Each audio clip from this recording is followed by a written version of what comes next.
Hello, welcome back. Come on, ഇനി നമുക്കൊരു journal ചെയ്യാം.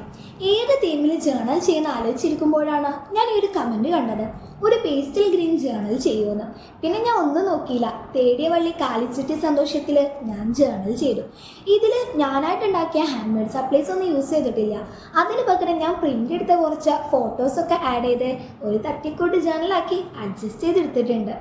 എനിക്ക് ഈ ഒരു ജേണലിൽ ഏറ്റവും ഇഷ്ടമായതും ഈ ജേണലിൽ എൻ്റെ ഒരു ഇതിൽ ഹൈലൈറ്റ് ആക്കുന്നതും ആ ഒരു ഗേളാണ്. ആ ഗേൾ എന്താണെന്നറിയില്ല, എനിക്ക് ഭയങ്കര ഇഷ്ടമായി. പിന്നെ സ്റ്റിക്കേഴ്സും ഫോട്ടോസൊക്കെ ഒട്ടിച്ച് കഴിഞ്ഞതിന് ശേഷം നമ്മളെ സ്ഥിരം ഹോബി എഴുതൽ തന്നെ. ജേണൽ എന്ന് പറഞ്ഞാൽ തന്നെ നമ്മൾ അന്നത്തെ ഓരോ കാര്യങ്ങൾ എഴുതലാണ്. പലർക്കും അറിയില്ല ഈ ജേണലിൽ എന്താണ് എഴുതേണ്ടതെന്ന്. ഞാനും അതിൽപ്പെട്ട ഒരാൾ തന്നെ ആയിരുന്നു. പിന്നെ കുറേ ജേണലൊക്കെ ചെയ്തു വന്നപ്പോൾ എൻ്റെ ഒരു അറിവനുസരിച്ച് ജേണൽ എന്ന് പറയുന്നത് നമ്മളതാണ്. നമുക്ക് തോന്നുന്ന എന്തും എഴുതി വെക്കാം. നമ്മുടെ അന്നത്തെ മൂഡ് എഴുതി വെക്കാം, അല്ലെങ്കിൽ നമ്മുടെ ജീവിതത്തിൽ ഒരുപാട് സന്തോഷമുള്ള സന്ദർഭങ്ങൾ ഉണ്ടായിട്ടുണ്ടാവും, അത് എഴുതിയേക്കാം. സങ്കടം തോന്നുന്നുണ്ടാവും, അതെല്ലാം എഴുതിയേക്കാം. ആരും ജഡ്ജ് ചെയ്യാനൊന്നും വരില്ലല്ലോ, കാരണം ജേണൽ നമ്മുടേതാണ്. പറഞ്ഞ് ഞാൻ എവിടെയോ എത്തിയിട്ടോ. ഈ ജേണൽ എങ്ങനെയുണ്ട്, ഇഷ്ടമായോ?